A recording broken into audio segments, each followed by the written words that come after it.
I got you, babe. I got you, babe. They say our love won't pay the rent. For it's earned, our money's all been spent. It's Sunday morning on CBS. And here again is Jane Pauley. That's Sonny Bono and a teenager known as Cher, singing the song that made them music legends. All these years later, Cher is talking about those heady days and more with Anthony Mason. If I could turn back time, if I could find a way. It took too long for Cher to get into the Rock and Roll Hall of Fame. I thought, what do I have to do? I've had a #1 record in all these decades. Yeah. You know, I had a song that changed music forever. No matter how hard I try, you keep pushing me aside and I can't break through. And so what is it that I've got to do? Thank you! Are you crazy, girl? This year, she finally made it. All right, so it was easier getting divorced from two men than it was to get into the Rock and Roll Hall of Fame, you know? It also took forever for Cher to write her story. And they just kept saying, Cher, Cher, Cher. Where's this book? Right. This week, it finally comes out. My God, this is genius. I love this book. Okay, I'm done. What did you want to say with this book? In the beginning, I didn't want to say much. And then at some point, I just thought, Cher, do it or give the money back. Cher, the memoir, Part 1, centers on her years with Sonny and her itinerant childhood with a mother who married at least 7 times. And one time we were driving in the car, and she said, Cher, I don't know how we're going to pay the rent. What do you think? And I was there, and I was like, okay, how is this going to work? How are we going to do this? Well, you say that you basically had to be a grown-up Yeah. from the get-go. From the beginning. Yeah. In 1962, Sherilyn Sarkeesian met Sonny Bono in a coffee shop. He's wearing a mohair suit Yes. and a mustard color shirt. Yes, with a white collar. And what did you think? I thought it was like when Tony met Maria. Everybody disappeared, Yeah. and it was just the two of us. And you say it wasn't love at first sight. It wasn't love at first sight. It was something. Yeah. I never felt it before. Sonny was 27. Cher was 16. It wasn't passionate. I just loved him. What did you love about him? I don't know, he was different than anyone else, and he made me laugh, and we had a dream. It came true. By the mid-60s, they had 5 songs in the top 50 at the same time. You got me and baby, baby, baby, baby, I got you. Babe, I got you, babe.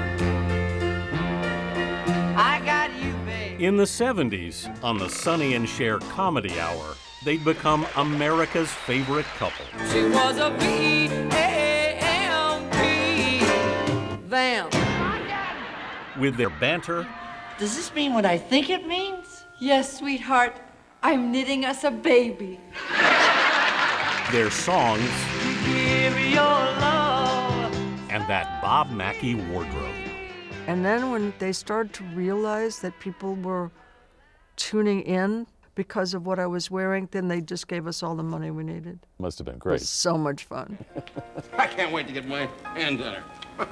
Where would you like to start?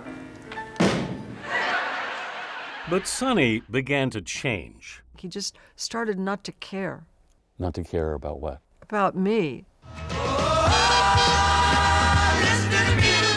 He didn't like her going out or even talking with their band. But one member had his eye on her. A guitarist in the band, Yes, Bill. yes.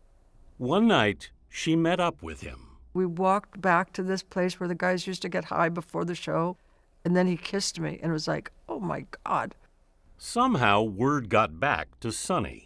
I don't know if I can actually say what happened because it's so personal and it's so, it's embarrassing. Sonny looks at you in your room and says, what do you want to do? That's the part I'm not going to say. You can't say it. No. But it's in the book. Cher said to Sonny, I want to sleep with Bill. There was part of you that knew that if you said that, It would be the end. yeah. I thought, if I do this, it's over. He's not going to be able to come back. We're not going to be able to be Sonny and Cher. I just want to blow it up. Yeah. But I didn't know I wanted to blow it up until I was blowing it up. Yes, millions of viewers are talking about Sonny and Cher and the games that they play on their hit show here every week. They offered her anything to keep up appearances. Because everybody was afraid I was going to blow up the show. They just said, what do you want? And I said, well, I want my own place in Malibu, and I want $5,000 a month. Hello? And I want freedom. But Sonny and Cher kept up the facade for 2 more years, until Cher's new boyfriend, record executive David Geffen, got a copy of her contract. Sonny owned 95% of the company, and his lawyer owned 5%. And it was called Cher Enterprises, but I owned nothing. And we'd worked together for almost 12 years. You confronted him about it. Yeah, I did. And I said, when was the moment that you thought this would be a good idea? And he said, I always knew you'd leave me. And I said, that's not a reason, you know? And I said, son, how could you do it? I was there by your side working all those nights, all those days, through good, through bad. Yeah. He didn't have an answer. And we were still friends after that. Even after Cher married Greg Allman and was pregnant with their son, she rejoined Sonny for a revival of their show. Can you explain why that is, that up on stage, all the other stuff seemed to go away? Because we had fun with each other. Because on stage, I felt like a kid for years. there was no marriage, there was no discord, there was no word for our relationship, and you couldn't cut it with a chainsaw. We talked at the Academy Museum of Motion Pictures. Cher has an Oscar, of course, but that's for part 2 of her memoir, which she still has to write.